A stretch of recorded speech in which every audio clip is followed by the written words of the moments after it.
Hello everyone, good morning. आज क्या नया टॉपिक है? आज कोई भी नया टॉपिक नहीं है। हमने इनसे पहले जितना भी टॉपिक किया आज उसका रिवीजन करेंगे। खाली नया टॉपिक को सीखना नहीं, उसे याद भी करना है। तो सबसे पहले हम जानते हैं डिमांड क्या होता है, डिमांड क्रिएट कैसे होता है। डिजायर होना चाहिए, एबिलिटी टू पे होना चाहिए, विलिंगनेस टू पे होना चाहिए। फॉर एग्जांपल, मेरे को टॉफ़ी खाना है, मेरे मन में इच्छा आया, क्या मैं उसको खरीद सकता हूँ? एग्जाम्पल 10 रुपये का टॉफ़ी है, जी हाँ मैं उसको खरीद सकता हूँ। क्या मेरे अंदर से मन मैं पे कर दूँ, पैसा दे दूँ या नहीं दूँ, दे दूँ या नहीं दूँ? हाँ दे दो, कोई दिक्कत नहीं है। तो यहाँ पे डिमांड क्रिएट हो जाती है चॉकलेट का। मैंने एग्जाम्पल लिया था आईफोन का, अब मैं एग्जाम्पल ले रहा हूँ कार का। मैं गया कार के शोरूम में, दाम बोल रहे हैं वो लोग 8 लाख। मेरे मन में इच्छा है खरीद लूँ, डिजायर है उस कार को खरीदने का, पार्टिकुलर कार खरीदने का। बस पैसा नहीं है जी। अगर पैसा होता तो मैं खरीद लेता, विलिंगनेस टू पे भी है, पर एबिलिटी टू पे नहीं है। क्या डिमांड क्रिएट होगी? नहीं क्रिएट होगी। अब इसी एग्जांपल को लेते हैं। जी डिजायर भी है, मेरे को सपना था लेने का, मैं लूँगा। एबिलिटी टू पे, हाँ जी पैसे की कोई गल नहीं, पर अंदर से देने की मन नहीं है। डिमांड क्रिएट होगी? नहीं। डिमांड को एक्सप्रेस कैसे करेंगे? क्वांटिटी में, प्राइस में, टाइम में। हमने एग्जांपल लिया था, अंकल जी मेरे को 10 रुपये की चॉकलेट 2 पीस अभी दो। 10 रुपये की चॉकलेट प्राइस एक्सप्रेस हो गया, 2 पीस क्वांटिटी एक्सप्रेस हो गया, अभी दो टाइम एक्सप्रेस हो गया। टाइम अभी के बदले कुछ और भी हो सकता है। अंकल जी आप मेरे को कल 10 रुपये की चॉकलेट 2 पीस दे देना, तो यहाँ कल टाइम हो रहा है। उसके बाद हम बात कर रहे हैं factor influencing demand. Price of commodity, when price rises then demand fall, when price fall demand rises, other thing being constant ceteris paribus. जब कोई भी प्रोडक्ट का प्राइस राइज होगा तो उसका डिमांड फॉल होगा, जब कोई भी प्रोडक्ट का प्राइस फॉल होगा तो उसका डिमांड राइज होगा, other thing being constant ceteris पेरिवस। उसके बाद हम बात कर रहे हैं प्राइस ऑफ रिलेटेड कमोडिटी का। प्राइस ऑफ रिलेटेड कमोडिटी होता क्या? प्राइस ऑफ रिलेटेड कमोडिटी को हमने दो भागों में बांटा था, सब्स्टिट्यूट्स गुड्स जिसको हम कंपीटिंग गुड्स भी कहते हैं, एंड कम्प्लीमेंट्री गुड्स, जिसमें सब्स्टिट्यूट्स में हमने टी एंड कॉफ़ी का एग्जांपल लिया था।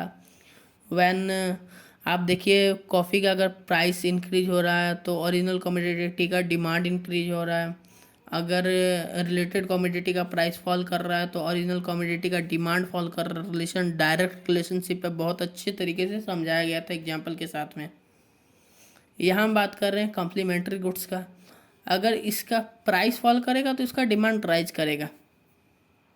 200 हो गया, 100 से 200 गया, 10 से 5 हुआ, प्राइस कम हुआ, डिमांड इंक्रीज हो गया। प्राइस इंक्रीज हुआ, डिमांड फॉल कर गया एकदम अच्छे तरीके से। तो आशा करता हूँ ये सब समझ आया होगा आपको। उसके बाद हम लोग ने इनकम ऑफ द कंज्यूमर पढ़ा था माइक्रो लेवल पे। अदर थिंग बिंग कांस्टेंट यहाँ भी होगा, यहाँ प्राइस का कोई भी संबंध नहीं है, दूर दूर तक कोई संबंध नहीं है, यहाँ इनकम और डिमांड का संबंध है, इसीलिए other thing being constant ceteris paribus. When income increase then demand increase, when income fall then demand fall. जब इनकम राइज करेगा तो डिमांड क्या करेगा? राइज करेगा। जब इनकम फॉल करेगा तो डिमांड फॉल करेगा। बस इसका एक्सेप्शन था नेसेसरीज और इन्फीरियर गुड्स। इन्फीरियर गुड्स अभी तक नहीं पढ़ाया गया, आगे पढ़ाया जाएगा। नेसेसिटीज में मेडिसिन, सॉल्ट, इसका इनकम ज़्यादा बढ़ जाने या कम हो जाने से नेसेसिटीज़ का हम लोग डिमांड पे इफ़ेक्ट नहीं पड़ता, हम लोग कम इफ़ेक्ट नहीं कर देंगे, उसका डिमांड गिरा नहीं देंगे, मतलब गिरा नहीं देंगे। अगर इनकम ज़्यादा हो जाएगा तो उसका डिमांड बढ़ा भी नहीं देंगे। सॉल्ट उतना यूज़ करेंगे जितना यूज़ हम करते थे। उसके बाद हम बात करते हैं क्लाइमेटिक कंडीशन के बारे में। क्लाइमेटिक कंडीशन में हमने बोला था समर है तो समर का डिमांड बढ़ेगा, विंटर है तो विंटर प्रोडक्ट का डिमांड बढ़ेगा, रेनी सीजन है तो रेनी प्रोडक्ट का डिमांड बढ़ेगा। फिर हमने पॉपुलेशन में बात किया था, साइज, अगर साइज ज़्यादा है तो डिमांड ज़्यादा होगा, साइज कम है तो डिमांड कम होगा।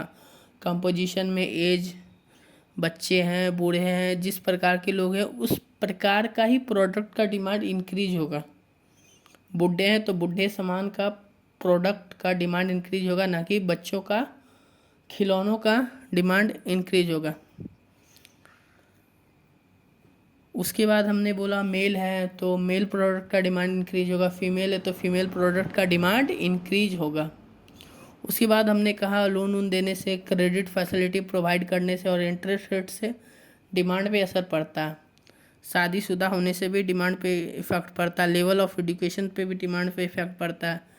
हैबिट, टेस्ट एंड प्रेफरेंस में हमने बताया था, किसी को लत है, कोई चीज़ का हैबिट है तो वो उसका डिमांड कम नहीं करेगा, इंक्रीज ही करेगा। जिसको हैबिट नहीं है वो भले कम कर सकता है।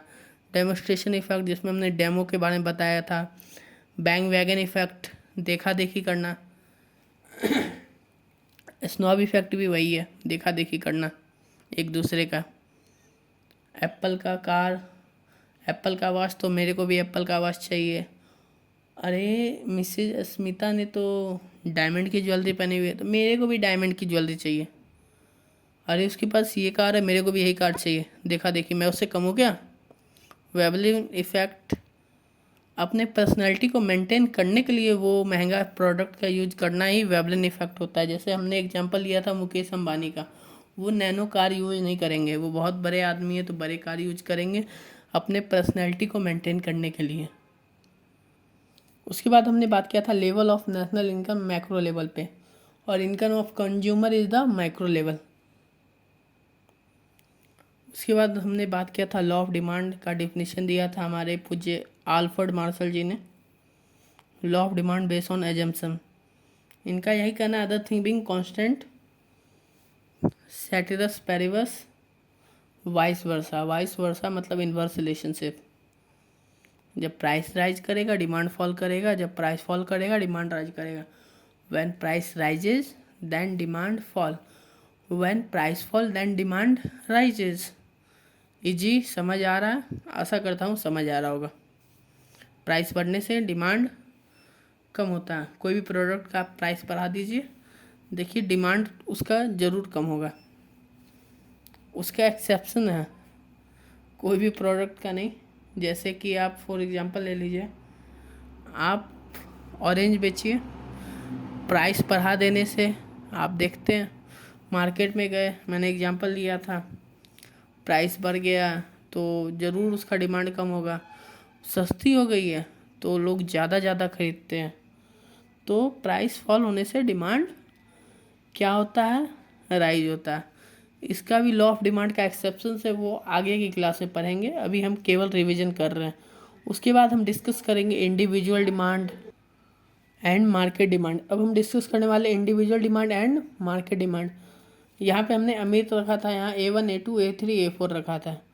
यहाँ ऑरेंज का एग्जांपल लिया था दोनों में कि अगर ऑरेंज का दाम 100 रुपया है तो अमित जी आप क्या डिमांड करेंगे? 1, 50 है तो 4, 25 है तो 8 डिमांड, 10 है तो 10। यहाँ हमने बोला 100 रुपया दाम है, A1 आप क्या करोगे, A2 आप क्या डिमांड करोगे, A3 आप क्या डिमांड करोगे, A4 आप क्या डिमांड करोगे। 15 है तो आप लोग क्या डिमांड करोगे। तो उसका हमने टोटल निकाल दिया।